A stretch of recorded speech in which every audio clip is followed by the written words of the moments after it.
Welcome, my friends, to the Pretend Podcast.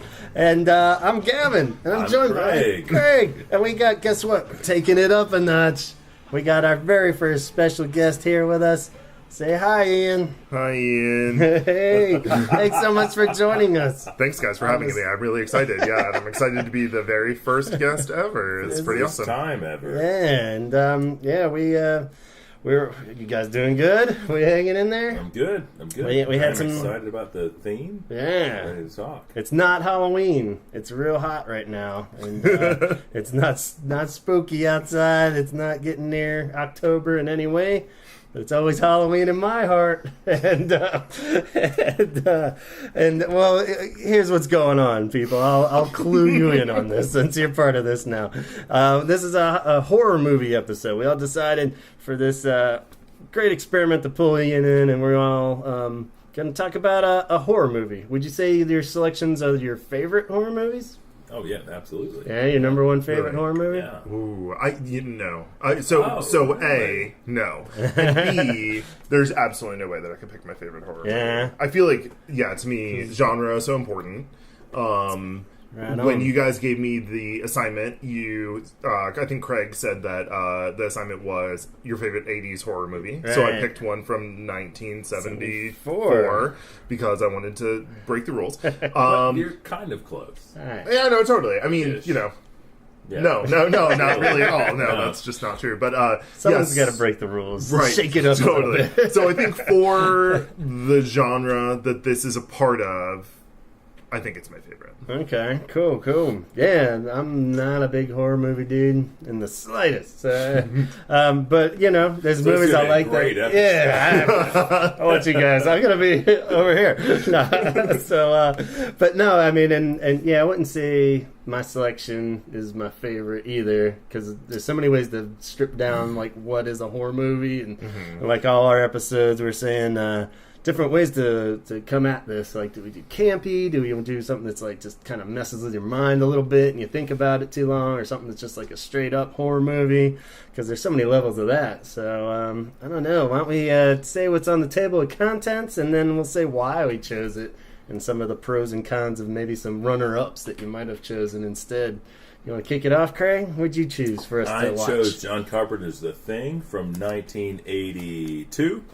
And I just love that it is just a purely sort of practical effect kind of a movie. Like, everything is happening right there in front of the actors. Even if there's like tubes and goop and lights and crap that we don't get to see, like it's a real thing at some level, and it's just awesome that they didn't have the luxury of falling back on we can create anything in a computer, and it's incredible. Yeah. I think if I had a fallback, it would be The Evil Dead or The Evil Dead 2, because I love Bruce Campbell and Sam Raimi. Right, They're great big movies. Bruce Campbell fan, right? I love, yeah. We haven't done any of his. Yeah. Oh work no! Like yet. Bruce, if you're not busy on a Yeah. random Friday or Saturday, come by Asheville. We We'll could give get you him. beer. We're getting a lot of pull. Yes, we will give you beer, Bruce, and you have a beer body, and He'll you probably take us just up on need it. Yeah, I think it's. I think that's a really good likelihood. yeah, this will happen. Ian, Yeah, what about you, Ian? So I chose Black Christmas from 1974. I think it is in the vein of those sort of mid to late 70s into the early 80s slasher movies that really kind of focused on a specific holiday. I think they got really absurd by the mid 80s. You got April Fool's Day, which is a gem in its own right. But I think what I like about this movie a lot is that it, unlike a lot of those slasher movies that are centered around a holiday, it's actually, I think it's bringing something new to the table. And it's creepy. It's sort of it's a slow burn, which I think is interesting. There's not a lot of sort of carnage, but I think it's well placed. So I don't know. I think it's an interesting example of that genre. Certainly, I think if I was going to pick a second, and this was almost my first, angles. it would be Halloween. I think the original Halloween is so good. John Carpenter film. Yeah. Terrifying. We could have made this an unintentional John Carpenter theme For sure. Very, very, very, very scary. Mm-hmm. I thought maybe just scary and not necessarily interesting. And I think the reason why I chose Black Christmas is because it's got a little bit of kind of camp value, but it's also got a little bit of something different. And maybe one people haven't seen a billion times. Like, hopefully it's so. one of those things. Yeah, so it's cool. Good variety. There's one thing that I want to super clarify, though, right at the very beginning, which is they made a remake of Black Christmas Yeah. in maybe 2005? With Katie Cassidy. She is the Partridge Family, Cassidy guy's daughter. Oh, I really? remember that. I don't know. Huh. Yeah, I will anyway. tell you. Is it called Black Christmas too? It is. Okay. It's the worst. It is literally the worst. In the first 10 minutes, you find out that the slasher is a man who's literally green. It is the worst. It's like a goblin or something? Yeah, no, right. I would beg you, if you're going to watch this movie, don't seek out the 1974 And version. for reasons that we'll get into when we talk about it in more depth, but it is one of those movies too that going back now, so many things were kind of nicked from it. I think it was kind of one of those deals where it started so much that now all those kind of things, those elements seem really trite and kind of, For sure. So we'll get into all that. My choice was definitely not my number one scariest movie, but just sentimental value as I tend to pick. Return of the Living Dead from 1985. As far as zombie movies go, I don't think it's really held in the most top respected zombie genre films, but yeah, very influential. Yeah, Very and influential. that's kind of why I went with it too, because I was all it's got the campy side. But surprisingly, I guess Black Christmas has it maybe a little indirectly even, but but there's definitely some goofy shit going on in this movie, but then trying to be scary too. So we took that angle, or I did for that one, and so that was cool. And I just had a lot of good sentimental attachment to that movie. I guess I was trying to figure out when, because I didn't see it in the theater. I saw the second one in the theater, but so it must have been as soon as it came out on video. It must have been 10 at the way too young for this. Yeah, totally. But so yeah, runners up. When you think of scary movies that are actually scary movies, Jaws would have been my number one, just because I love that movie, and it's one that actually scares me as far as going into the ocean at night. You can't not think of that movie, so something like that. Exorcist as a kid definitely freaked me out, but like we were saying, we were talking a few months back, even it was if I watch that now, I'd probably be this looks totally stupid and isn't scary, but who knows? But not even a religious dude, but that movie creeped me out big time as a kid, man. It was just so yeah, maybe we should just go ahead and dive in. You guys all set? Yeah, We're ready. All right, let's kick it off. We'll go in order. 1974. Let's go back in time to Black Christmas as our special guest kicks it off. So yeah, Black Christmas. Yeah. Alternate title. What's up with that? Wasn't Yeah, there- so it was called Black Christmas, but then I think when it was released, it was sometimes called Black Christmas and sometimes called Silent Night, Deadly Night. Okay. I'm not sure why. Yeah. Other than maybe just like audiences, maybe wider distribution or something like that. I wonder, was it because it's a Canadian movie, right? And Right. so maybe in when they released it in the U.S., they were let's call it.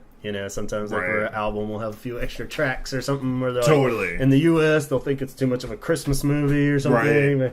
The Canadians are cool with making it Maybe, yeah, Black I don't Christmas know. or... There was a moment. So I'm somewhat of a horror movie geek. I tend to really seek out horror movies that are esoteric in some way. Yeah. And so there was a time in my early 20s when I was watching a lot of Christmas themed horror movies. Nice. And there are a lot. Yeah. Yeah. And going into this kind of blind too, sorry to interrupt, but there's not really that much Christmassy shit going on in this. Correct. Yeah, Right. which made it cool. Right. I was oh god, this would be It's not Santa's overtly- gonna Yeah. Totally. come in, ho, And there are a lot of those. There are a lot of sort Yeah. of Santa is a slasher, Yeah. a maniac on the loose sort of movies. And I think this one really capitalized on just the very beginning of horror movie, slasher movie being set during a holiday. And they just kind of capitalized on that a little bit. That's cool. Yeah. And people were crediting it as the first slasher movie even. Oh, really? Yeah, Oh, I guess I didn't know that. some stuff, where they were just saying, even, because it was pre-Halloween even, and they were saying how, a lot of things were, that influenced a lot of them, where they all took that Interesting. angle, and, so that was kind of cool.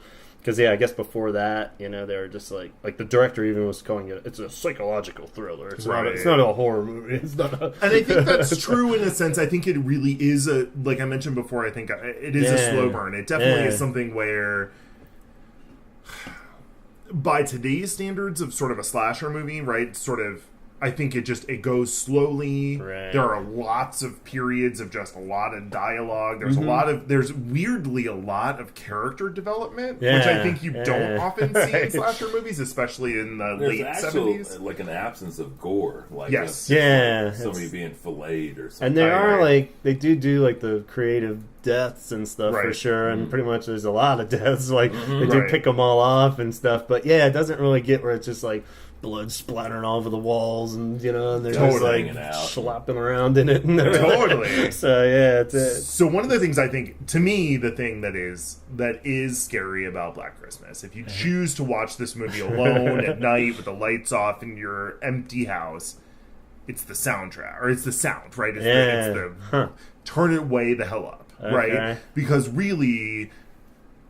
So I guess let me just say the story premise is I guess we can obvious spoilers for everything we talk about, but don't listen to this if you haven't seen this movie. Don't ruin it, man. I'm waiting. It's on my list. So basically, there's a sorority house. There are these young women living in the sorority house with like a what do you call it? A house mother, right? And they all sort of have boyfriends, and, they're making Christmas plans, and someone's parents cancel on them at the last minute, and someone else's parents come to visit, and whatever. It's just kind of Christmas time in college. Right. And the thing that it sort of centers on is these women are all getting these calls, these, like, obscene phone calls. They're answering the phone, and what they're hearing on the other end is craziness. I'm gonna find you, crazy. Pretty pig. Yeah. I think it's so surprising. The first couple times you hear, they really launch into it, in the first 15 minutes. It almost felt that's like the right. first call. Yeah. And I think it's like it takes this movie from being sort of just fluffy, and all of a sudden it launches into that, and you kind of go like, oh shit, like, what's happening, right? And I think really from that point on, you're kind of always on your toes, like you don't exactly know what kind of movie this is. I think like one of the things that's sort of like really sets you on edge, like the first call, like he busts out a CUNT, which I don't have a problem with cussing. I do not say that unless I really mean it, and that and to this day, that's like people people just don't throw that into a movie. Agreed. And like then you're just like, ooh, this is not normal. Right. This is weird. This is and that's very effective. Like just that one word in that one call. I don't even know if he says it again later in the movie, but you're just like, ooh. But he uses the P word for the same genitalia a lot. But that is so much more common. But was it then? I don't know. I mean, but it was really, it's to me still that feels shocking even that way. And he says that a lot. And just it is like the manner of, because we were saying this is a movie where a lot of people have taken this on with a call, like go check on the babies or whatever the hell that one was, with the stranger calls or some shit. Right. But and he wasn't even like, and they're calling him like the Moaner maybe, or in Billy. He has like a whole bunch of names or whatever. But like, and it's just because it sounds so psycho, where he's like, it almost sounds like Tasmanian Devil, or he's totally. But I think, and maybe I'm wrong about this, but I think that as the movie goes on, there starts to pick up a narrative, right? Those calls start as just obscene phone calls where it sounds like it could be anybody. It could be somebody saying just obscene things to young girls, whatever. But then there's a thing about a baby, and there's a thing about like what happened to the baby, and where's the baby, and Billy, and like, and it becomes to me, it sort of becomes clearer things said that he, definitely. But it also, I feel like there's this backstory built in where and maybe I'm extrapolating, but I feel like the caller is sort of Billy. I feel like he did something with a baby when he was a child. He's doing these voices that are like his parents scolding him, whatever. And again, maybe I'm reading into it, but it really feels like those calls as they progress start to get more and more like, I feel like I hear backstory in this like creepy caller. For sure. And they even like show his perspective. I read a few things. I don't know how like valid a point from the director's seat of like this was one of the first like kind of horror movies that showed it would cut to like the psycho, and you just see it from his like point of view. Totally. And it's just like scurrying around and shit, and it's just like, oh wow, yeah, which just added like a weird cool psycho element to it too, for sure. Well, and one of the things I think that's really notable too is that I don't think you ever see him. Nah, never. And that is such a difference with the hand. Except, and it kind of ties in more with the end of the movie. That's one of my kind of complaints with it, was that because like they lead you to think it's one of the main girl's boyfriend. Oh, Peter. they do, yeah. And it's pretty much set up where it's just all like, what is it? This Peter dude? Is it Peter? Because she starts. Or I guess he it's smashes not. a piano, which is Yeah, he's just like her crazy boyfriend because she's like pregnant, right? And Right. that was like the deal. And, Olivia Hussey, yeah. And I think she was a big star at the time. I think she was the name in that movie at the time. Juliet and Romeo and Juliet, and she was also was she? and Virgin Mary in Jesus of Nazareth movie. Interesting. So, I very Jesus. remember the Romeo and Juliet movie was very influential on me as a young kid. I didn't realize that was her. In middle school. Like, you got to see a boob. But it was a classy boob. It was like a Shakespearean It's fine. But and was it Margot Kidder is the other Yes. chick that's in Superman? Lois Lane. Yeah. And I don't think she wasn't famous then, but she then became I very didn't look famous. up. So this was before Superman, I take it? Yeah. Right. Yeah. Well, and Andrea Martin, who became then very famous over time. She's a comedian, right? She is, yeah. And she was in Second City. She was on the Ben Stiller had a TV show. She was on the Ben Stiller show. Yeah. She like has become a very since then a very prominent sort of offbeat improv kind of comedian. Yeah, cool. And John Saxon, of course, is in every trashy horror and regular and a Bruce Lee film. Yeah, he's great. I know him mostly from Mitchell, the great Mitchell. Joe Don We've Baker mentioned film. Mitchell on this podcast before. Okay. Yes. Can't leave out Mitchell, but but yeah, so a star-studded cast for sure. Yeah. So, but yeah, in the end, they just to dive into like what happens. I guess she gets like freaked out and basically boils down to it's got to be Peter and but there's a scene where he's like about to get her, and it's literally the actor that plays Peter, but with shadows all over his face. Right. It looks just like him, and then she like kills him. To death with a fire poker. She beats that So that's the end. She kills this dude, and then it's like, all right, everything's fine, and then he like lay her down. So I guess I'll just dive into the ending here. Yeah, no, but it's like give her some sedatives or something. yeah, and they're like, which is weird because it's in her house still. Right. It's like this horrible like murder thing like, going on. let's Like find they this find out young he's here. calling from in the house. I guess is the big like. It's coming from inside the house. Which again, I think is one of those things you mentioned, kind of alluded to earlier, that like it became such a trope, but this was really the first time that happened, right? Yeah, all those like Scream, I'm sure all those movies and everything are played off of this, and so many, and just. So yeah, she kills this dude and everything's great, which I thought like no way would they just keep this girl in the same, they take her to a hospital or something. By herself, it's fine to leave. She seems cool, she's sleepy but it was now. the 70s. It was a gentler time. And throughout the entire movie, the cops are just they're pretty much dum-dums. worthless. They're just idiots. All right, we'll let it slide. But she gets another call, right? Is that how it ends? I was getting really trashed by this book when I was watching actually, it. It does.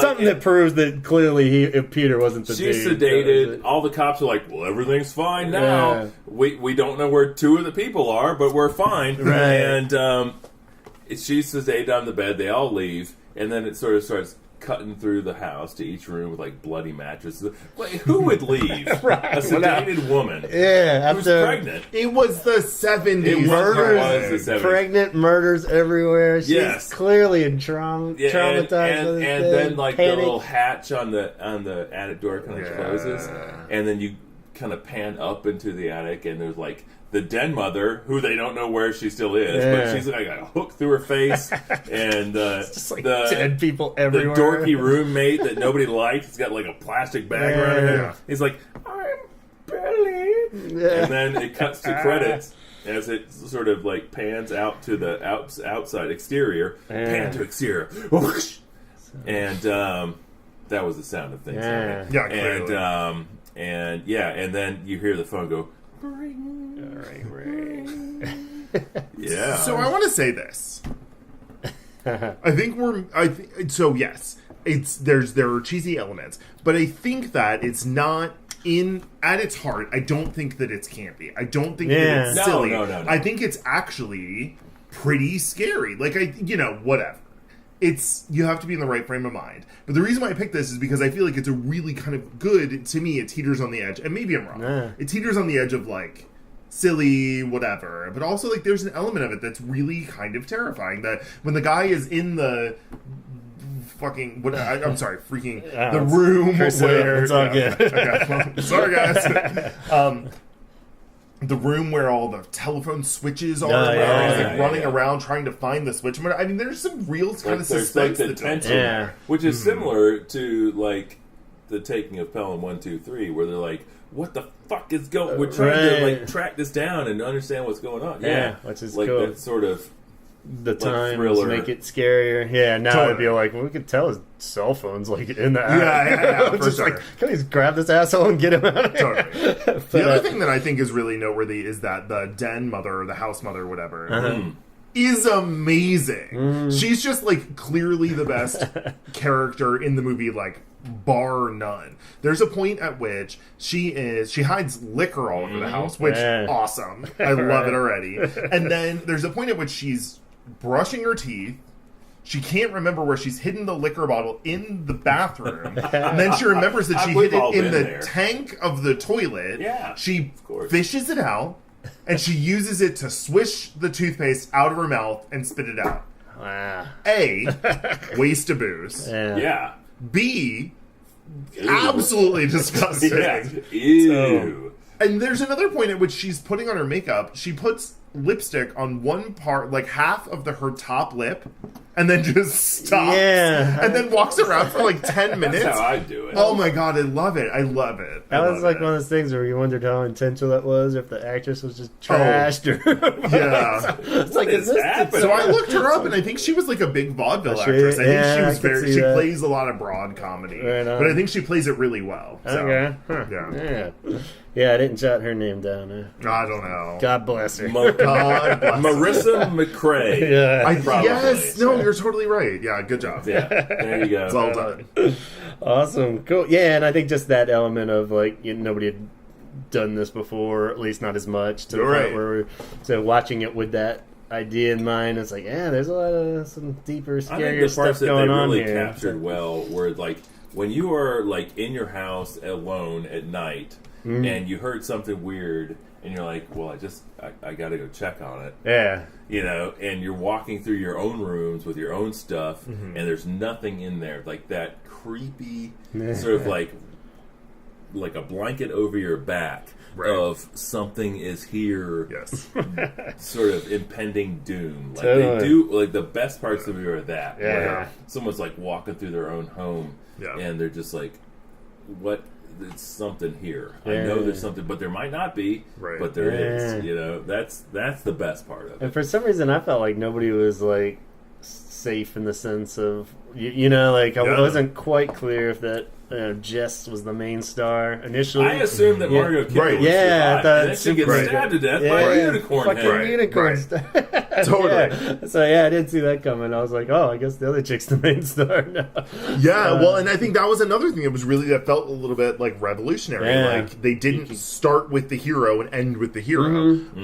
And so to me, one of the things that I think is really scary about this movie, and scary about movies like this in general, is that it's not a movie about a monster. It's not a movie about Satan possessing some child, whatever. Right. It's a movie about like some crazy dude hiding in your house and killing you. And like that happens. Pretty possible. And, totally. And so like I love horror movies, but I tend to really gravitate toward like zombie movies. Because it's like, well, I like it and it's scary, but like there's an element of like, really. That's going to be a big deal when the whole undead comes back. Totally. Like, well, right. That's not going to happen be a lot gradually. Of it's very Red Dawn or something, where it's like, there'll probably be some warning signs before this really breaks out. For sure. But like Jaws and all those ones, like Silence of the Lambs and stuff that we talked about are a little more scary because they legitimately have a sliver of like, well, it could happen. Totally. And like it does happen. I mean, you look at the serial killers that we know about. And actually, they didn't like just Yeah. do scary shit. They did like petrifying, Right, like, hide in really? your house, wear your skin. Like, I mean, it's Totally. yeah. And I think this is in that vein for Yeah. sure. Actually, that was one of the little just fun facts I jotted down. Hard to tell how like valid any of these are, but Right. I found like it was for the TV premiere in '78, so like 4 years later, Right. somewhere in Florida, I guess Florida State University.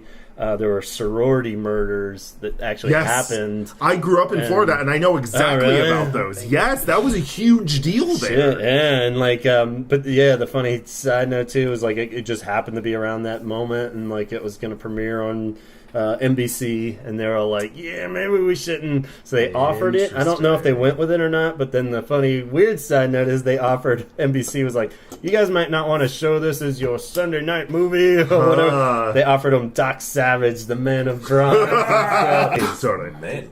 That's my dog. He has asthma. Whoa! Sorry. It's like a seal barked in the back of their house there. Is that the My thing? asthmatic chihuahua, literally. I think if we're going chronologically, The Thing, John Carpenter's The Thing would be next. Next step. So Are we ready to move on? let's I move am. on. Anyone Which else have any eyes? closing Hell yeah. thoughts? You feel good? I feel like Okay. Black Perfect. Christmas is absolutely worth a watch. Do you? Like, really seriously? Like do you? legitimately, I Okay. will say, like some of the cinematography, like a lot of what's interesting / lets you down about the movie is you see the villain, you see Billy, the killer, the slasher, only from his own perspective, Yeah. almost exclusively.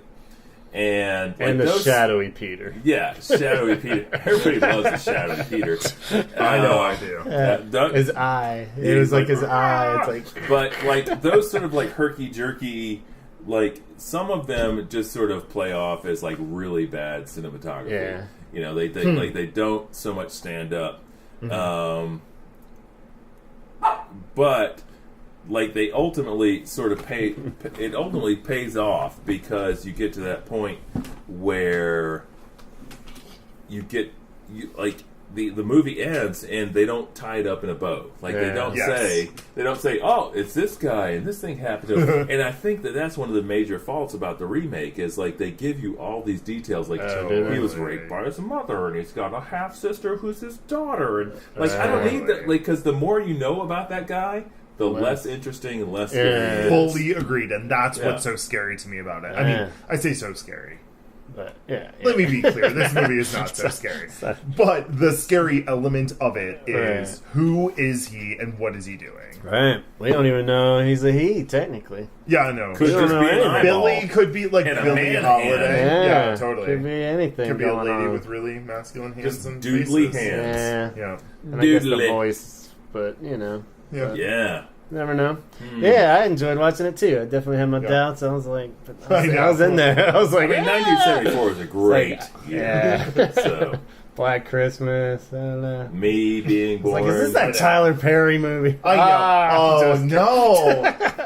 No, I know. And I tried to really kind of give you guys a heads up. Like, I know this sounds bad. It's not as bad as it sounds. Yeah. So. That's cool. I'm down. And other side note, not Blue Christmas, but Elvis's favorite horror movie apparently. Really? No. I read that somewhere. I mean, it was Elvis. like what 3 years before he died. Yeah, so and he was he- really I wonder high. if he was clear He's like, of lines. Oh, I love this movie. He's So just, it's like, all throwing right, up it's official. It's his bacon and favorite banana movie. sandwiches all over himself. Yeah. So Elvis. that's just a little thing. Taken too soon. A little thing before we move on to He's a also god. thing. And The Thing. The thing. Yeah. 1982's The Thing. Yep. Directed by John Carpenter, a remake. And both the remake and The Thing based on a short story. Not a true story? What was this hint No, of? not on it, thank God. I missed that headline somewhere. So when did they stars- find a spaceship full of like some dead alien? I really need to watch the news more. Yeah, it stars Kurt Russell, who is a golden god. Hard to find a bad Kurt Russell movie. No, there isn't. Maybe Tango and Cash. Yeah, maybe that one with the trucks chasing him everywhere. But blah blah blah. You loving it? Totally. I love it. I can't even Love struck. Is that speak what they call it? articulately about it. I'm so in love with it. So The Thing starts out. It is an American research facility. They ever say what they're researching? What are they doing up there? Just stuff. Just digging around. Just science stuff. It's like a Chess lot. computers. Yeah, I a think lot it of was- chess. There is a chess Yeah, computer. it's There just definitely scientists is like a chess computer. chugging alcohol, sitting around in just the like- Maybe snow. it was a research project on functional alcoholism. Yeah, maybe. That's the weird thing. Like, you've got a pilot. There's another pilot. Yeah. There is a cook. There is a doctor. Mm-hmm. There is a guy who is like an assistant to the doctor. That only leaves like the guy who's in charge of the camp and the dude who later was in Men at Work with Charlie Sheen and Emilio Estevez. Yeah. Whose name I can't Keith remember. David? Keith David, yes. And like, was Keith David just the one doing science? He was just the brains behind He was all like, that. look, I got to go out and research the Yeah, freaking maybe. snowflakes, man. Yeah. Yeah. I don't want to be contrarian. Well, perhaps you should. So you guys don't know me. I do want to be contrarian. No, so I counted at 1.12 people. Yeah. There's one shot fairly late in the movie where I counted 12 people. So there are at least 12 people in the American camp. Okay.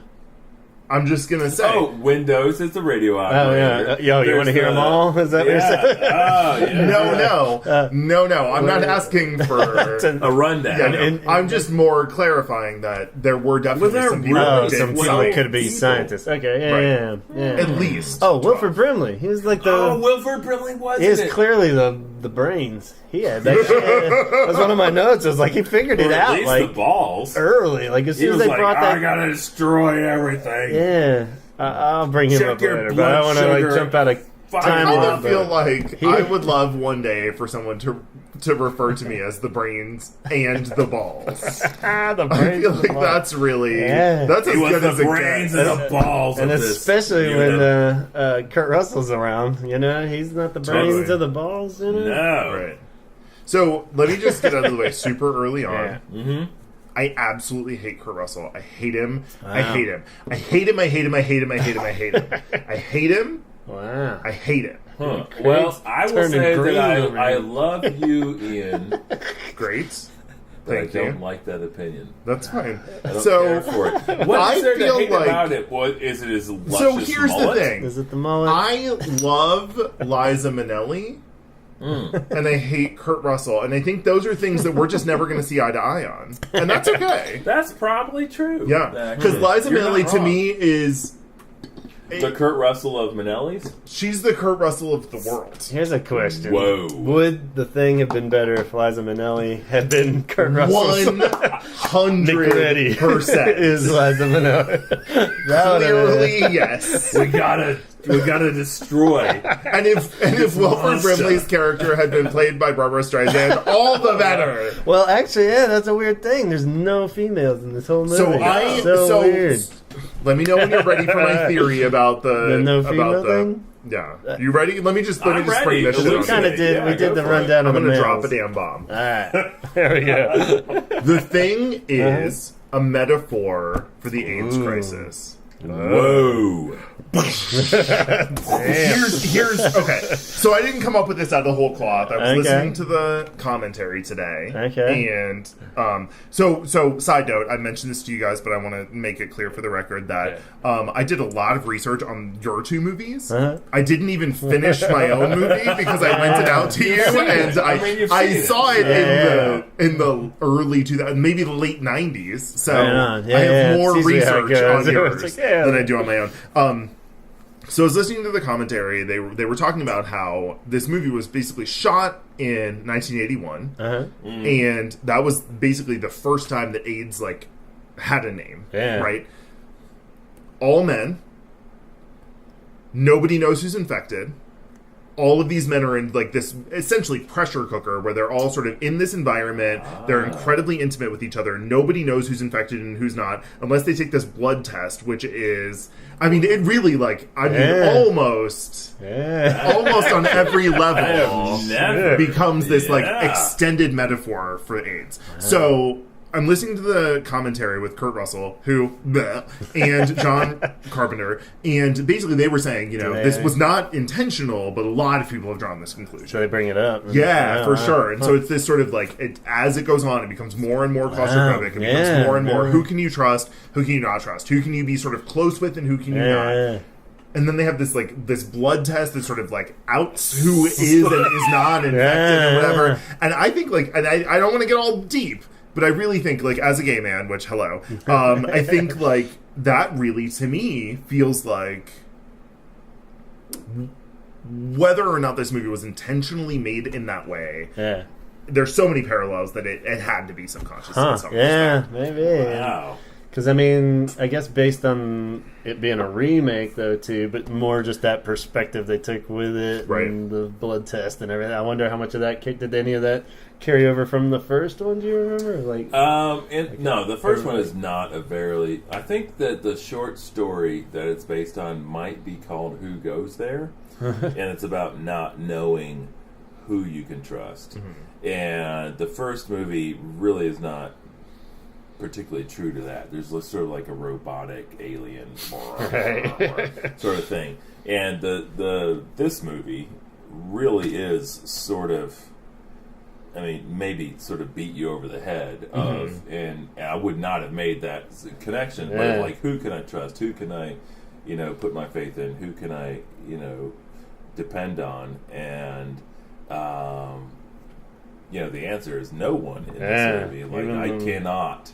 Even the dog, Yeah, the dog. Yeah, I mean, it's like such a soft little dog, and then he's a cute puppy and stuff. Yeah, it's just I just like it's more astounding to me. Like, if you're gonna hate one of the two guys, wouldn't it be John Carpenter? No, he's a chain smoking weirdo. I mean, no, totally. I hate him as a person because he's vile. What is it you hate about Kurt Russell, Golden God of the Ages? Oh, the computer that wore tennis shoes, the tango to someone's cash, the Jack Burton to someone else's Shang-Chi. Oh, weirdly, you just talked me out of it. Now I totally love it. I get it. I feel like he's that sort of like Bill Paxton, Bill Pullman. He could be named Bill. He's sort of skeezy, right? Mm-hmm. He's also got that like he's like smarmy. Hey. He's just smarmy. He just like and so weirdly, I'm listening to the commentary. And I like this guy. He's like talking, and I'm like, oh, this is a really interesting, intelligent guy, whatever. And then he like gets on screen, and he's all just like, ugh. He's like kind of like this proto. Like Sylvester Stallone, but like not ripped. Like, I don't know. Yeah, he was in Tango and Cash with Sylvester Stallone. Perfect. Yeah. So you totally changed my mind. Thank you, Craig. Actually, as a kid, I was never big on Kurt Russell. I kind of came around to him more later. I didn't have a deep hatred for him, but I just didn't happen to really love any of, like, even like Big Trouble in Little China. I didn't really watch till later, and I was just kind of like, what is this deal? This dude's deal, like, he's always in these movies where he's kind of just like, hey, I'm this sort of action hero. Like, where he's like kind of like a poor man's Patrick Swayze or something. Totally. Or a rich man's Patrick Swayze. He's just smarmy. Yeah, but honestly. But he came around for him with the campiness of the 80s, I think, made me appreciate it more, and like kind of digging into those period ones of like, like Escape from New York and stuff, where I was like, oh yeah, he's definitely got his own thing going on for sure. So I'm all right with Wilford him. Wilford Brimley is in this movie. Yeah, let's move on to Wilford. Totally. More universal diabetes. Yeah, he has a mustache Well, he's dead. A more now. universal. He later He's had a not dead, mustache. is he? Oh, he's dead as a Really? doornail. I mean, he was like I may have 85 made in that up. 1982. Yeah, I was going to say, if he's still alive, he's like a billion. No, he's But- alive. No! Let's bring him Somebody back. Google Is it. this gonna break the rules of the thing? no, you if should go- Google it? I Probably hope not, he's but I think we dead. got enough where we can keep it rolling. Yeah. Well, yeah, this is I assume he's dead, but maybe his best role. I mean, he's really in this. he's really good. Yeah. And he's like you said, he's like check your blood sugar. He's like- make sure you're not a thing. he's like the dude that knows what's going on. Like he figures it out almost too quick. When they Yeah. bring the crispy critter back from the other camp. And he's just like, oh yeah, it's clearly infecting everybody and getting in their blood, like- and if you get around it, it's going to take over us. We don't know who to trust. It's like, wow, he look just at laid that. out That's not dog. fucking At one movie. point, not I dog. wrote this. I literally wrote this down. At one point, he essentially Googles probability that Yeah. one or more team members may be infected by intruder 90 organism. million%. 75%. Yes. That's too high. And then I love it. fucking flips out. To be clear, and I'm sure everyone that's listening to this has already done this, but I did Google it. He is alive, I wish he were dead. and he is 82 years There you old. go. Only 82? I know. He should be 90 billion. Agreed. I really would have thought that he was at Yeah. least 75 in He 1980. was I mean, 81 in in 1982, his 1982. face was made out of butts. It's, His years go a lot Transcended slower than time us. It's like even. the opposite of dog years. Well, for oh Brimley my years. God, Brimley years are fantastic. I want it. Check your blood sugar. I'm gonna sit on a horse. It's all those oats. I'm telling Yeah, you. the oats, and he Keeping checks the- his He fucking was- blood his sugar. ticker going. He proves that he knows what he's doing. Guy knows how to take care of his health. Remember he was in like a serious dramedy. Yeah, it was kinda like thing how with Shannon Doherty. Yeah, It's called Our House. Our Yeah. House or Yes. something. Yes. That's kind of what I knew him from as a kid. Like where he's just always Sorry. like, "Oh, what are you doing, Missy?" And he's always because that's where all that shit stemmed from. Where he's just always That was yelling an at everybody. excellent Wilford Brimley impression. He had some kind of What are you lesson. doing, Missy? He's like, now is this really the best decision you're gonna make? Let's sit Definitely. down and make a list, sweetie. We're just like, Grandpa. And they- Totally. That's why it's great seeing him in this, like fucking getting trashed and like taking an Yes. axe to the computer. Yes. He just like wigs out for like the whole middle of the movie. And I guess he was infected, right? Because he turns out to be. Eventually, yeah. I don't know. But we if don't he know got at what it. point. Yeah. So that is actually like coming back to my notes. Yeah. That is something that I think is really interesting, and one of the things that they talked about in the commentary too is that nobody at any point knew who was infected, including potentially the people who were infected. We have no proof that the people who were infected, in fact, knew that they were infected, and I think that is fascinating. And that part was, the scary element. Like, to me, it was just a cool movie. It Yeah, was right. like, it wasn't, like, scary, like, where you're looking over your shoulder while watching it in the dark, but at the same time, Right. like, oh, cool, it's all shot well and sounds good and everything. Right.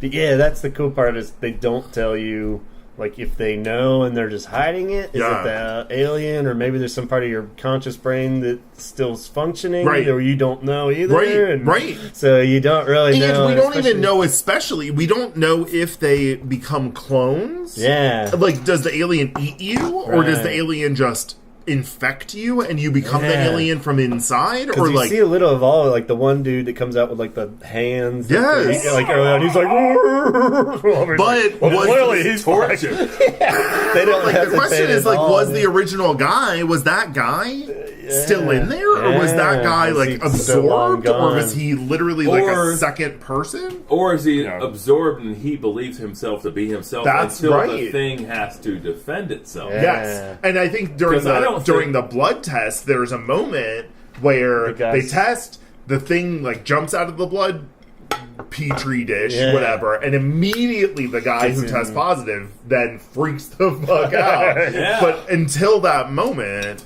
he I doesn't think- seem like he knows. The very end of the film when Keith David or David Keith? I always want to switch it, but it's Keith David.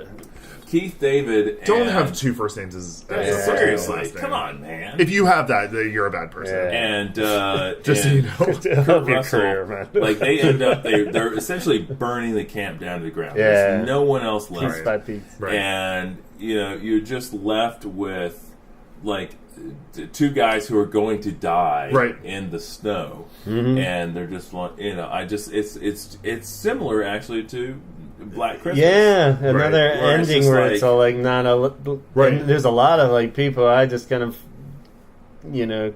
gazed over a bunch of like theories and shit. Everybody's like picking apart the ending. Yeah. Like, did you see all the shit where they were talking about like the breathing and stuff? Oh, no. With apparently they're like saying clearly Keith David's infected because he kind of disappears while Kurt Russell's battling Wilford Brimley, and then like they're like, well, where the fuck was he? And he even says that to him. He's like, where the hell were you? And he's like, I got tied up and some shit. Yeah, right. I had to check my shoes. But then it can't be Or intentional, just something. based on 1982 filmmaking. But it was, they're saying the theory being that Kurt Russell is breathing like all over the damn place because it's freezing cold. But when they cut to the shots of Keith David, there's no breath on any of it. And they're like, he's infected. And you could tell that like Kurt Russell's character is definitely questioning him, but they're both, been doing that the whole fucking movie, so Right. it's hard to really say. But Totally. and then I kind of like, because I watched all those before I rewatched it, and I was like, I wasn't really buying. I was just kind of like, they were both at the point where they're like, well, we don't know, we still don't know who to trust, and it's the end of the movie. What are we going to do? We're probably just going to freeze to death out here. So I will say, if you're the kind of person who's inclined to watch commentaries, which I am, one, they certainly didn't mention that. Two, they talk a lot about the breath effects and how difficult it was to make your breath show up on film and how they had to. Humidity. Yeah, but also just level. even when it's really cold outside, they had to drink like scalding hot liquid immediately before the camera cuts them in order for their breath to show up, whatever. And three, very far into shooting, they didn't know how the movie was going to end. Yeah. They basically kept going around and around and around and around about different ways that the Filmed movie a could bunch of end. different endings Right, and and I stuff. think that the studio wanted some things, and I think even at the very end, like John Carpenter and Kurt Russell are both like, McCready could be the thing. That's it. And Yeah. even listening to the commentary, they were like, we still don't know. Like both of them have their own theories, but they weren't sharing them on the commentary. And I mean, they at the beginning of it, they say, this is the Laserdisc commentary. So, Right. obviously, There's different- I mean, it was probably made, 4 years after the movie. But still, they really both thought, different things, potentially. And so, And they would have nobody brought was up a saying. breath thing if it was that intentional, for I sure. agree. It's like- Because if you're the kind of director that, It's if you're get just it? like Kubrick, Yeah, that you're would- going to be like, oh, and then here in this particular frame, You right? can see this. You'd be so like, all right, I can't keep this a secret anymore. Nobody noticed. I bet it was like $1 billion. It was they reshot his angles, and he was like in a studio somewhere. For sure. I'm sure, like Kurt I Russell will was actually say, John freezing his Carpenter ass is off. no Stanley Kubrick. Nah. No offense to And anyone. Stanley Kubrick is no John Carpenter. Sure, in a different way, In but a yes. different way, yes. Real quick, the special effects. I thought they were cool. And Oh, yeah. definitely God, worth something- mentioning, Yeah, yes. it was like because it was like initially you're kind of like what, but then they made it so goopy and weird and gross. But like I when just he's love it, like when dude's head pulls itself off. Oh my god! It becomes like a head spider, Like freaking legs come out of it. an upside down head spider. Yeah. Everything, So good. everything that the thing has become, Yes. it still has it in it there. That was a Apparently they- terrible sentence. it's in it there. It was in it there. It still has it in there. Yeah. And it could just sprouting like spider legs and freaking 'Cause, stalk eyes. yeah, they go over the top with it too. It wasn't just like Yes. let's keep it subtle Yes. and make it goopy I just and love weird. it that like but, the one dude, he's like eats his arms off. when and that shit. happens and like the spider head comes flopping around, like one of the guys actually says, "You gotta be fucking Yeah, kidding me." that's Yes. a great line. Yeah. Totally. Yeah, and apparently the kid, like the special effects guy, Rob Bottin, I think I that was only 22 at the time. Oh, really? Yeah. I Was think it? I think it's Botine. Maybe. Oh, Bottin? Yeah. Yeah. Yeah, that was just great. It was just like, I don't know if he went on to being like a... I mean, he still works, and he's no Greg Nicotero. I mean, who is? I mean, come except on. for Greg Nicotero, but Exactly.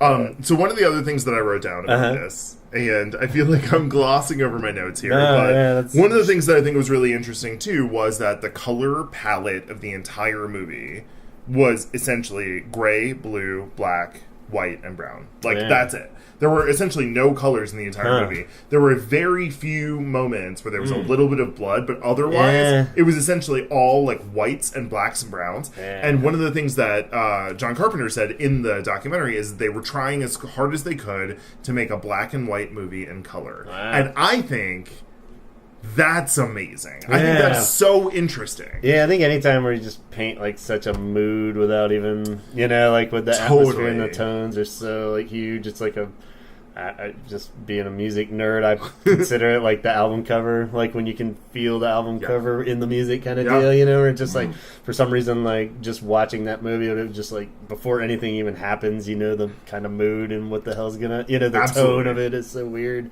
You always wonder how much of that is intentional. If they're like, all right, let's just hit record and see what happens. Totally. So it's like cool, actually, when they do say like, yes, it was intentional. Right. And so like the color palette, but also like making sure that there were no women in the movie. And that, I guess at the time, that was kind of like a thing that they were really criticized for. But I think in retrospect, it really made for a totally different type of movie. There's no love. There's no romance. There's no love interest. It's very much like these people fighting for their lives. Because usually, it has to be like a war movie, and even like war movies always have like somehow stumble into some moment where they come into the village and the, you know, something happens. But. I think in that same year that E.T. came out. That's it.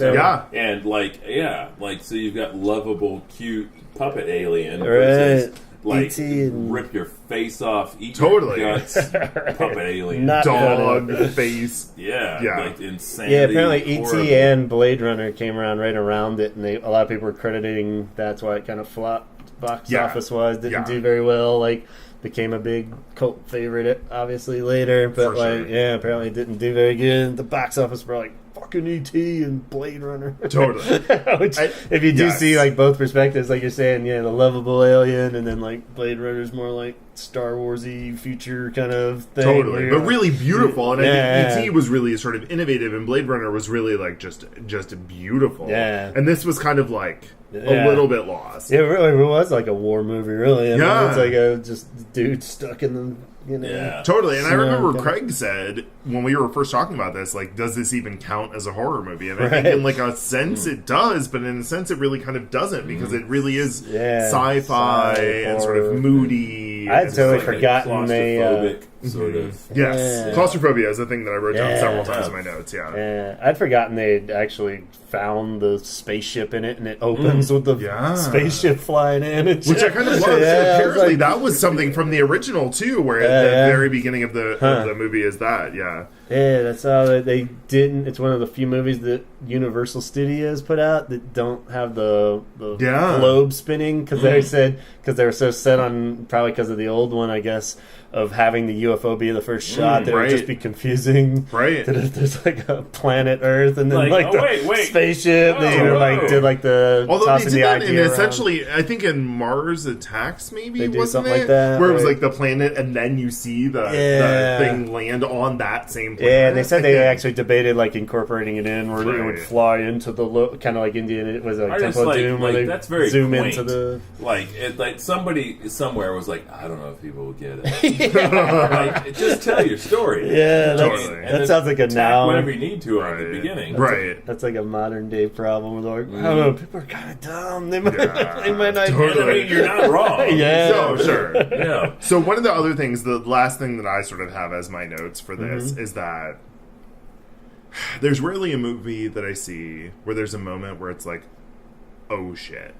And the moment in this movie is when they're trying to put the defibrillator on the guy, and he pushes it down in his chest, and his stomach opens and pulls off his entire arms. And that movie, in that moment, I literally, in my house alone, went, oh shit! Because it turns into like a big like bear trap. Hell yes, it does. And my dogs both looked at me like, what is happening wrong now? With you, dude? Yes. I just want to say, that was an excellent moment. Definitely. To do that scene, I think they like made a cast of the doctor's face, and they made a mask, and they put that on a dude who was missing both arms from the elbow down. And they put gelatin arms on that dude, and they made a thing with a mouth in it. I love it. And then, that's the incredible, just like the practical, really there. I love that. Reacting to it, like goop flying around, like listening to the special commentary and or the special features, the commentary on the disc. I mean, just like Rob Bottin talking about just like. Yeah, we made this thing and it looks great. It looks just like the actor.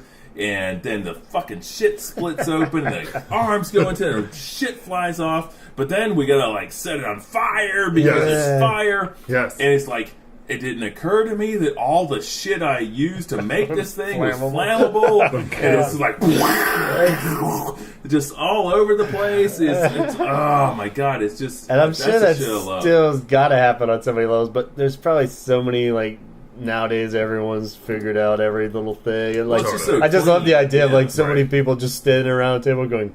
And the main dude, no matter how confident and competent, is just like there's got to be that element of like. Fuck, I don't know. Totally. See it on fire. Yeah, and they're just like action, and everyone's just like, that's probably okay. Like, no, my arms really did get ripped off. Help! But it was really like I feel like in an otherwise not. No offense, not particularly scary movie. That was a moment where I was like chopping vegetables, making dinner, and I was like, oh shit! I mean, I would agree that it is more entertaining than it is scary. Yeah, like for sure. Like it is a spectacle and it is like worth watching. And it's great, but it's not like a horror movie in the sense that Black Christmas is a horror movie where. It will kind of give you the heebie-jeebies where you're just like, oh, fuck, I gotta walk in the other room of the house. I will, though, say that I don't think any of us gave any of the others of us a particularly scary movie. I'm freaked out, man. I've been I think all three of these movies you could really kind of watch in the dark alone and be like, I'm good. Okay, I'm good. So the third movie. Let's do it. Taking it down, I was just about to say, well, maybe if you're a kid, but like everything scares the kids. No, sure. And that's pretty much where mine lies. It's like, oh my god, The Return of the Living Dead, 1985. It's a zombie movie, and a formative zombie. It's an important zombie. Because I really love like all of us. I'm sure the Romero ones are just so cool and actually have a weird tone and like creepiness to them and stuff, are more like artistically cool and even scarier. Even though like a lot of them don't really. The zombies are just super slow and don't really do anything, and they're kind of those fun kind of zombies you could just run around and kill and not really be that threatened for a few months at least. But I mean, I will say Night of the Living Dead, the original, is terrifying. It still is creepy. Yeah. So I mean, all those, definitely more favorite movies, and I love the Dawn of the Dead, which is probably favorite for sure. Yeah. But this one was weird though because it was like came out around that age where I'd seen all those, and I really love this one. And this is the one, just on the surface, if anyone's not familiar, it's the one with the punk rockers in it. Oh, yeah. And the zombies. And it just hits the ground running. I thought it was just so ridiculous. There's definitely more of the campiness than any of the other movies we were talking about tonight have. Because it's just like, what the fuck? But they take like elements, and they even reference the old movies, like the first zombies are coming out, and they're like, just kill it in the brain and shit. And they're like, isn't that what they do in that dumbass movie? Yeah, right. Like they can't kill them. So this one is weird because, like we were saying, it's technically a horrible movie, like real dumb if it didn't have any connection to the other stuff. But it's weird how it gets lumped in with zombie lore in a sense, where like the brains thing. Yeah, totally. That's like that's the first time. Yeah. And like they didn't give a shit about brains in the old Romero ones. No, they're just eating people. Yeah, and this one for some reason still a lot of times when people like do zombie stuff, they're always like, yeah, brains or whatever for like what a dumb movie this was that should have like no impact on zombie culture, but totally. But and they don't die at all. You can't kill them at all, which is actually legitimately terrifying.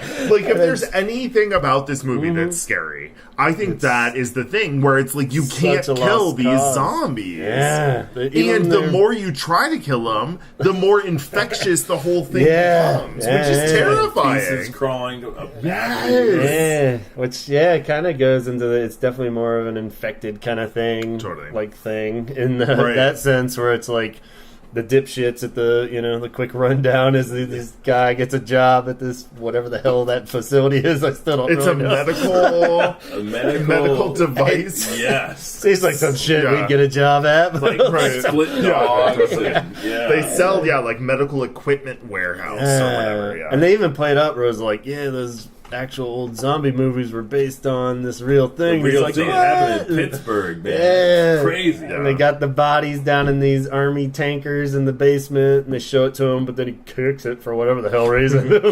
All of it gets out, infects them. They decide to burn the body, jumping around a lot, but then it infects a whole cemetery and just shit goes down quick. Totally. So it's it's a good when you think of real-time movies too, it's all like one night basically. I enjoy the aspect of the zombies is that they're smart enough to know they want brains. I love it. And they're just they're getting on the radio. They know how to use a radio. Send more. Yeah. Send more cops. Yeah, I love it. Yeah. And they're just feasting. It's incredible. Yeah, just dig into some brains and stuff. Yeah, and it's silly, but it also too for everyone giving the next round of zombiness to Danny Boyle, right? For 28 Days Later and stuff. Oh, yeah. Those are zombies you can't. They were fast and you couldn't kill those, right? Yeah. So I was I always kind of thought they were the first ones. You can't kill these zombies either. So, no, totally, and they're fast. Yeah, and that was this was so the two things that I think this movie really is the pioneer in the brain thing. We want to eat the brains because they offset the pain of being dead, which is stupid, but or smart. We've not been dead. No, I'm telling you, it's stupid. But I think it's interesting in that way because it really kind of a new angle, right? Totally, and the fast zombies, and it was again,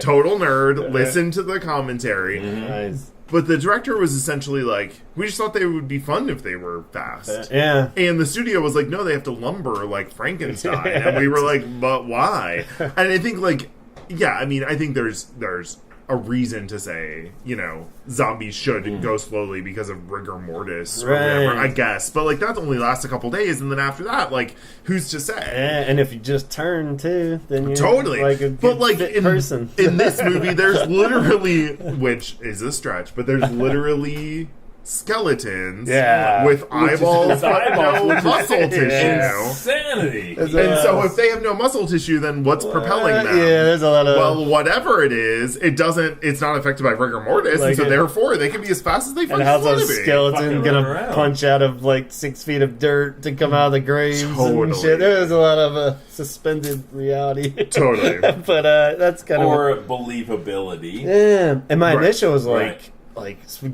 the special effects factor, I was wow, this is fucking horrible. The first few times they dropped something, but then it started to get a little cooler. I thought there was some stuff that little scrappy dude that when he finally breaks out, the Tar Man. Yeah, he's so I have a friend who has the Tar Man tattooed on his hand. Shit. I love the Tar Man. Yeah, he looked great. I mean, that dude being brave. Yeah, he's shifty. So he was a mime.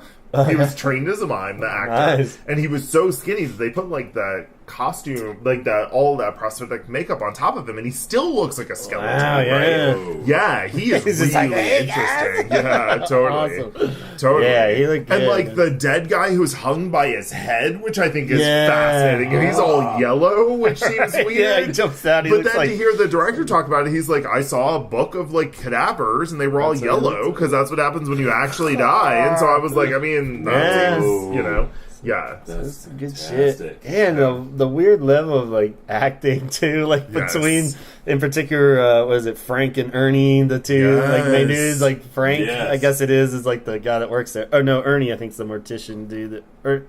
Was It's Ernie the Bert one? and Ernie. Is it- So, okay, let me just say real quick. It's fucking Bert and Ernie. Is his name Bert? So, yeah. So the guy who owns the place is Bert. Okay. Right. The guy who owns the mortuary is Ernie. Okay. But then you're talking about the two guys who work in it are Freddie. Frank? Yes. Freddie. Yeah. Freddie yeah. and...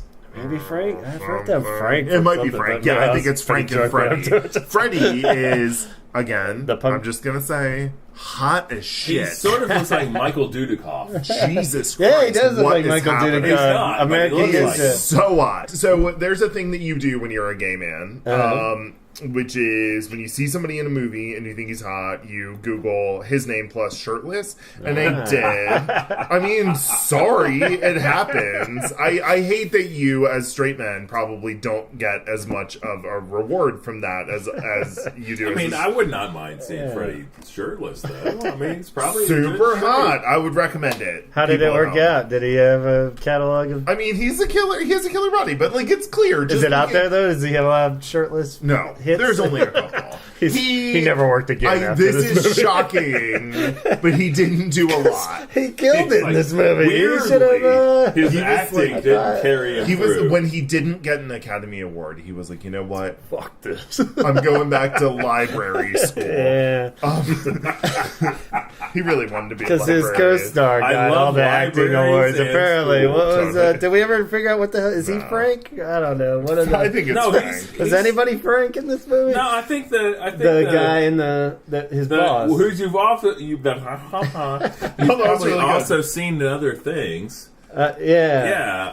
He's been in a ton of shit. Yeah, like, he's a but- character actor. And I he's can't actually remember in his name. Return of the Living Dead 2 as a totally different character. They pulled like You a should weird, shut your face hole. That's kind of amazing. Yeah, I don't know why or what, but he just like plays because that one really stunk. He is the part way too, but- over the top. Yeah, he's just like it's the yeah. part where he's just like I don't know. Yeah. And they're And he just, like climbs slowly into the dying. crematorium Yeah. and screaming, and It's beautiful. Yes. There's he some good hangs his shots. wedding ring on the hook. Yeah, and he's such a dipshit. He would be like the dude that like He's like, we're, you like want to the see first day on the job, and he's like trying to be It's like, cool. you wanna Trying to go be out cool, and see exactly, yeah. horrible garbage is going to kill us. Let's do it. He's like, man, they didn't fucking do it. He's like spilling all the beans in the first 3 hours of his job. Totally. But yeah, I mean, the punk rock element I think is great with this. Even Oh, it's though awesome. terrible soundtrack, you would think they would have like a cool Excuse punk me. Tonight we'll make love till we die. Is that was actually my husband and I walked down the aisle to that Oops, song. sorry. No, it just really it holds a special place in my heart. Yeah. I also wrote down "Do the Dead" because I feel like that's also an excellent song. Do the Dead. Yeah, there's a few like what's the one when they're actually coming out of the ground with like like Yeah, I know, as soon as I hear it, I like would know that that's the song. But that's a good I sequence. think that like when all the there's- poison comes out of like when they Totally. cremate the infected body There's and it some- makes the whole Yeah. Part of thriller. my It's basically subconscious- thriller. Like Totally. the third video. But like long form. Yeah, like There's some part of my subconscious that has been conditioned by this movie. Like it's like, oh, you've got leg warmers up to your crotch, Right. and you're nude, and you're a woman. That's pretty hot. I'm just gonna ask you It's how just- many it's just like times in have you there. how many times have you come across that? Other than I mean, it's never happened, yeah. Oh, but yeah. Only I at the mean, like, because cemetery. no one puts on leg Dude, warmers. you're telling me your wife doesn't walk around the house in Right, leg warmers exactly. and nothing else? Right, and like no one then takes their leg warmers and pulls them up to their crotch because Right. it's not you wear Yeah. leg warmer. But this specific movie, you're just like, So I think we're talking about what's her name? the Trash. scene trash. Trash, I think we yes. narrowed it Yeah. down to the redhead punk Right. chick. yeah. Who's God, I wish amazing. I She wish- has essentially what looks like a safety pin through her cheek, but it's just drawn on with eyeliner, which, yes, man. not? That's Yeah. how I did it. Thank so, you. Yeah. And she basically they're like, we're bored. Yeah. Our friend isn't off work yet. Our other friend who has a car. Let's go. Let me just say, okay, first of all, this car has spray painted on the hood. Who cares? Yeah. Which, Yeah. yes, like what So if you're punk gonna rock. spray paint on your car? We don't care. That's what's a He's spray sort of paint. like a Henry Rollins Yes. bastard. He really is. There's a Yeah. Henry Rollins Yes. quality for sure, but less tattoos. Yeah. And so They go in the graveyard, and she's like, you know what you should do in a graveyard is get totally naked and dance. I wish I wrote down her quote. Is that what it is? Like, she says something so ridiculous right before she rips all her clothes off. There's a moment where she's essentially talking about how, like, death is hot, and how she fantasizes about dead people ripping her apart. Yeah, that's it, right? Yeah. Which is, and you're spoiler alert, foreshadowing. She's like, yes, I just want to sometimes be naked. And then she's like, like, it makes me so hot, I just want to be naked. And then she takes off all her clothes. And they're all just like, oh yeah, that's why we hang out with trash. I always forget why we hang out with trash. And then she takes off all her clothes. But so here's something that's interesting. Not the leg warmers. Nah. She does, eventually.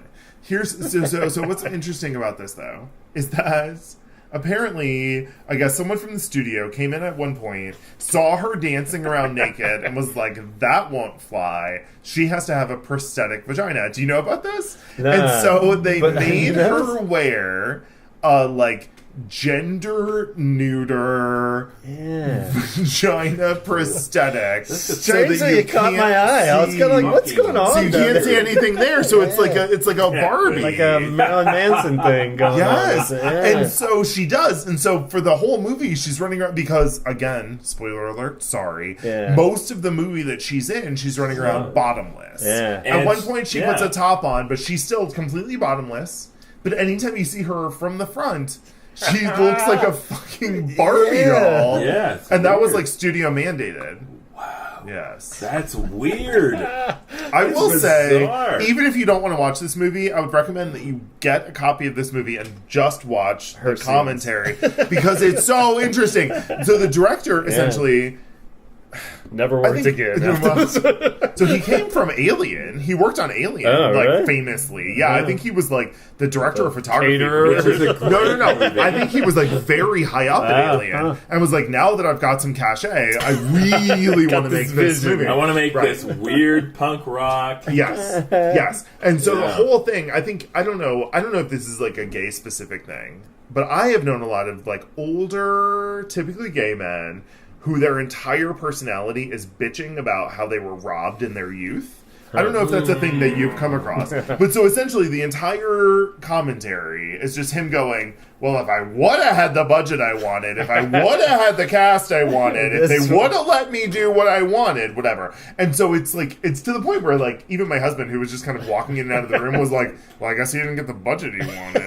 Because it's so like, that's the theme. But man, it's I wonder when did he record the commentary? Who knows? It's probably Laserdisc era. That's why I just wonder if he's like bitter towards like 28 days later. It's like, damn it, maybe I should have been that. That was my vision. But that to me, more than anything else, that's like what this movie did, was pioneer. It's like it's like a good in between.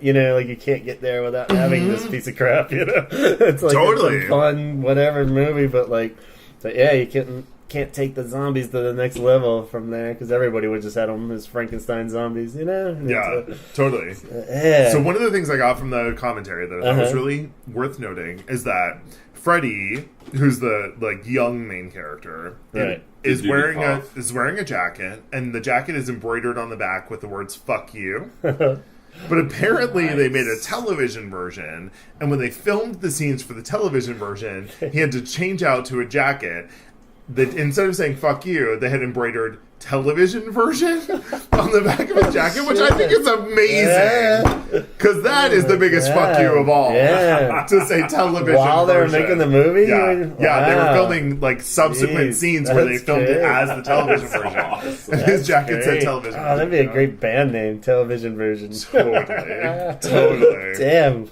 Good on him. That's great. I want to see the television version. I know, right? It's like 15 minutes long. What long. would it even be if there's no nudity? There's like no trash isn't even in it. It's like, right. No brain eating. Totally. No half dogs. I loved the mortician. Is that Ernie then? Was he? Yes. Okay, he was great.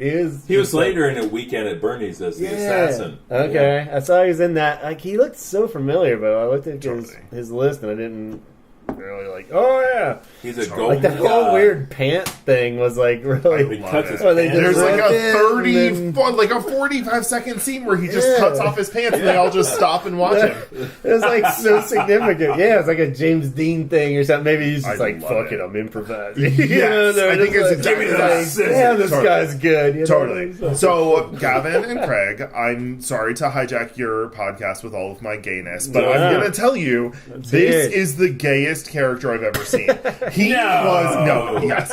So, listening to the commentary, I was shocked that they didn't know that they had made this man incredibly gay. Because, like, at this time in history, there's one kind of man that would have, like, a bleach blonde pompadour and a purple velour Which he tracksuit. did have. He did Have both of those things, and he was like so mincing, and like just I love this man, and like the whole time I own this movie. I've watched it many times. I love it, and one of the things I love most about it is Ernie, the like gay mortician. I just think he's amazing. That's great. But they're talking about it, and they're like, oh, well, you know, we thought that he should be blonde instead of dark-haired, and so we bleached his hair and his eyebrows. And then we wanted a tan tracksuit for him, but all we could find was a purple one and whatever. So I'm we're like, like, close oh, enough. no. Oh, no. They, like, didn't They don't flat realize out. what they were making here. But this is, like... I am obsessed with like late 70s, early 80s like gay characters because they're always like these hairdressers and whatever. They're always like either like stereotypically gay or have like these creepy like I'm a mortician and I love to touch dead people thing, right? And he's like all like super pale with these bleach blonde eyebrows and this like purple velour tracksuit, and he's just like usually those aren't works late. weasels. You know what I mean? I just love it. I love it. And so it was like kind of heartbreaking to me to find out that wasn't intentional, but I'm just going to continue to pretend that it was. They can probably maybe subconscious or like I'm something. sure. Somebody must have Somebody, known. yeah. I like at the end, like there's just like enough of a hint. He's like, if Michael Dudikoff Jr. gets through Freddie. that door, I'm gonna- I'll kill the girlfriend. I'll do it. Like it's the last bullet in my gun, and I'm just gonna do it because I it's didn't the think right of it thing that to way, do. but yeah, that makes sense. I like that he totally. made it as far as he can make it. I was afraid they were going to kill him off. But He was the one who's like, let's just go Yeah. to the fucking attic. Yeah. Right now, Right no one will know we're there. And It's the dude's like, I'm fine. not going to live in an attic. But yeah, this is as far as the other movies we've talked about, the most definitive ending. Like, they all just get fucking nuked. Oh, yeah, it's It's terrible. like, nobody wins in this one. Well, but except it for wasn't the definitive ending because then they get all nuked. And then there's acid rain at the end, and you know that it's going to just spread and spread and spread. But as far as the characters, they're all This dead. is essentially Wilford Brimley's probability it that one is. or more team members will be infected by intruder. It is. I mean, but on a global scale, I love it. Yeah. Yeah, it's But just gonna, dark as shit. That was like, it was like a funny, kind of weird movie. Worked And then in. all of a sudden it was like, oh, and then, yeah, P.S. Acid rain, we're all gonna die. Yeah, and some Cold War shit with the nukes, Love maybe. it. you know, Love it's it. like- Love it. And just like the nuclear missile commander or whatever, and his like weird wife. There's I like forgot a about weird that. subplot. Though. Why I would love that it. be? Why That would you was- spend time on that? That was It's my so favorite good. scene this time watching because I had totally forgotten It's about that. When he just walks, so what was good. it? Like I wrote it down. She goes, "How's your day, honey?" It was crap. And Yes. he makes a joke. I've got to have this equipment in the He house. sits down at like a Totally. Commodore 64, I Commodore 64, and he's like, it. it's got the fucking blow up wherever the hell they say where they are too. It is some like total shit town. It's Louisville, Kentucky Yes, is where they are. Sorry, Yes. Sorry, Louis. what do you got, like for baseballs? Whatever. But they did not hesitate to just blow that Like, motherfucking. fuck you, dude. Which also is kind of like probably subtle genius in like why the punk rockers were kind of stupid and not really like punk rockers. Like they're all like, other punk rockers. yeah, they were like kind of like punk rockers that would just write "Who cares" on your car, like like legit punk rockers. They're just like what? Who cares, man? Yeah, like who just hangs out in the cemetery without pants on, you know? But Totally. Louisville punk I rockers. mean, me. Maybe so. So one of the other things that I found was really interesting from the commentary is that the guy who played Bert, who is the owner of the medical supply warehouse, Right. Does make That sense. He's like, actor apparently was really prone to punching the director. it's my thing. Offset. Like, and he did it a lot. Just and that director or all the directors? probably No, that unacceptable. director. And so that director was kind of just like, in the commentary, he was like, yeah, he used to punch me out a lot. And like, there was this one time when they gave him a crowbar and he was like using the crowbar or whatever. And I was like, get that crowbar out of his hand. So they gave him a rubber crowbar. And then he like went to go hit me with it. And he was like, where's my real fucking crowbar? And we were like, we can't find it. Because you're Sorry. going to hit somebody with it, you crazy bastard. And they all said it like, you know, the way that actors just like punch the director. What is happening? Is this Why a would thing? that ever be a thing? Apparently, it's a thing. That's weird. Have you ever seen? It's like if I had a higher budget, I'd have that fucker arrested. Totally. I thought the ending was really weird in the credits because they do like a montage of reused Yes. footage. Yeah, apparently. So apparently, Just sort of like, fuck, we're done. Let's reuse some shit. apparently the ending was supposed to be atrocities that happened around the world, like that would've been way photos cooler, of yeah. atrocities. And And they I just guess like, somebody at some point was like, no, like, like, please no, don't use like not real major atrocities. hurricanes and I don't know, tsunamis Yeah. and whatever where people You are all said dead. tsunami. I did. Those are I even meant worse. yeah. Mommies that just... Should they sue you? Well, just to Litigious mothers. No, but so Just yeah. like zombies ripping people apart on No, like but I Eiffel think like Tower real or ones. something. No. I think it was like real atrocities around the world where it was like, shit. yeah, like a lot of people like in mass graves and whatever. And somebody was like, wait, actually, maybe let's It's like not do that. Holocaust footage or something. That's my at the end. impression. I was just like, that's a terrible idea. Yeah. Let's do a montage of all the stuff Totally. that already happened. I and love all a that- montage, but don't show me a montage. I of what do you've already love done. a montage. You know who does that a lot is the Golden Girls. Ah. If you watch the Golden Girls, they do a lot of like Yes. flashback episodes. I Not my love favorite. It's like it's A only 30 minutes flashback long. You don't need Right, to... and we're all binge watching. Let's calm down. And even this movie, it's like it's only an hour and a half. We don't really need to Totally. recap everything. Remember what happened. Oh, Although there yeah. was a time I think when people used to make out a lot at the movies and in drive-ins and whatever, and it was like we weren't really watching the movie. Should this happen? Right, This totally. movie looks great. We should actually watch it next Yeah, I wonder if that's what it was. Like, in Probably. case you missed it. time. Reused footage, montage highlights during the credits. I was waiting for like a bloopers reel or something by the end there. They were like, "Oh!"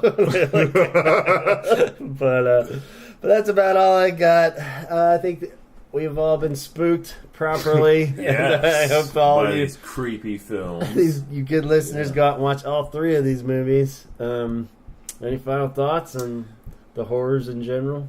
I just. They were all great films. It's incredible. Yeah. This was really fun. I'm glad that you guys invited me. And thank Yeah, you. well, thanks so much Yeah. for being here, and Yeah, hopefully we'll You are a do great another first round. guest. And Yes. Awesome. if you're up for it, we'd love to have I you. would love to be back. We'll Yeah. just keep it rolling. But until then, be sure to subscribe on iTunes, follow us on Instagram, and Or email us. Probably our email. Yeah. Oh, email me, You could- Gavin, at gavinconnor@gmail.com. Any questions, suggestions, rants, raves, whatever it is. We'd love to hear from you. And our Facebook page, too. So go on over there. We're going to add extra trailers and tidbits for this episode. And Or bid tits. and bid tits. Nice. Yeah. And, The big appeal of one of the movies. yep. And it'll all be there. So thanks for listening. And we'll just say, what's a good signing off quote from one of these movies? Nuke 'em. Brains! Brains. Totally. Pretty piggy. What the fuck is that? What was the one from Thing? Oh yeah. What did he say? Oh, it says, you gotta be You gotta be fucking kidding me. There you go. Catch you next time. Bye.